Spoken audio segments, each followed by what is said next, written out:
synergy weather. I'm just going to give a pre-warning of some quite cold weather that's on its way as we enter May. Of course, I've only got a few days of April left, and for most parts of the country, it's been a very nice April, especially in western areas. Here, our local weather station's Presswick, and it's been recording temperatures of about between 14 and 19 degrees for a couple of weeks now. The sun index has been high, the blooms are all out. You can see here masses of bluebells behind us. We've got all the tulips going.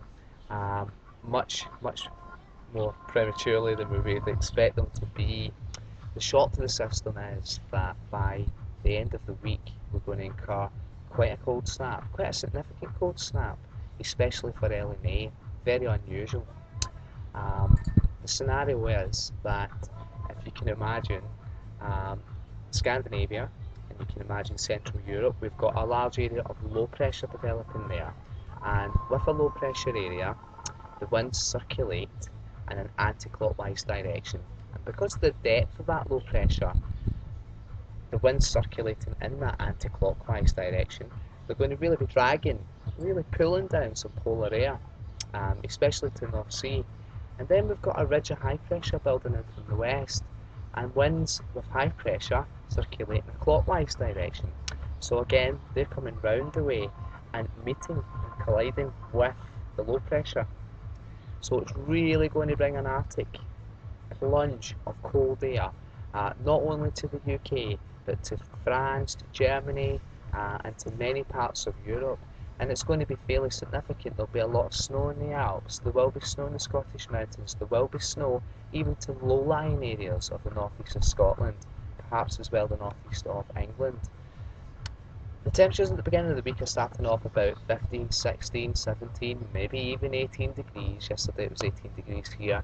I'm sure that we'll be not far away from that just now. But by Wednesday, we're going to see a front coming in, and it's going to introduce some patchy light rain, nothing too significant. But it's a cold front, and as the name suggests, it's really going to bring this cooler air in. Behind the cold front, and as it clears through Wednesday into Thursday, it's going to brighten up. It will be sunny, it will be very bright and pleasant looking outside. Apart from, as I say, the east of Scotland, the mountains of Scotland and the east of England, where you're going to be more influenced by that low pressure near the continent. It's the daytime maxima and minima that I'm concerned about. The temperatures in Scotland at this time of the year should be, as we enter May, around about 12 or 13 degrees.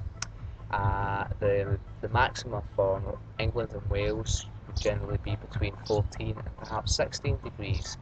What we're going to be looking at as we approach the weekend is daytime maxima between 7 degrees and 10 degrees in Scotland generally, perhaps 5 degrees in some upland areas. Down south we're looking at quite a shock to the system. Down south we might only reach a maximum of 10 degrees. So that's significantly colder than normal, but it's the nighttime minimum temperatures that I'm concerned about, especially in the countryside and the glens of Scotland, where we could see the reason for my early warning here, temperatures as low as -5 or -6 degrees. I think most of our major towns and cities, which tend to hold on to the heat, especially with the sun being strong at this time of the year, we'll only see maxima about 10 degrees, and perhaps a couple of degrees lower than that. We're maybe looking at about 7 degrees in Aberdeen, or perhaps looking about 8 degrees in Edinburgh, 8 degrees perhaps in Newcastle, maybe about 10 in Glasgow, perhaps about 9 or 10 in Belfast. As we work our way down, Bristol maybe getting about 10 degrees, London only 10 degrees as well, and you're really going to feel that because there's going to be a significant wind chill factor too, especially at the beginning of the weekend. It doesn't feel like it now in this glorious sunshine, but as the winds fall lighter as the weekend progresses, that's when we really are going to have frost issues. Now, for growers and gardeners, I would be inclined not to put things into the garden yet. Make sure that your coal frames are wrapped up, put some bubble wrap around them, give them a little bit of extra insulation. If you're going to put your bedding plants in out in the garden, or you already have done so, I would be wrapping them up in some newspaper. I would be taking care of them in the evening. Luckily, of course, the sunrise is quite early in the morning, so you might not see frost on the ground at 8 o'clock in the morning, but believe me, you will be scraping your windscreens no matter where you are in the country this weekend. So this is just an early warning, and we'll firm up the details later on and some graphics too. Thanks for watching, and we'll tune in later on. Have a good afternoon. Bye bye.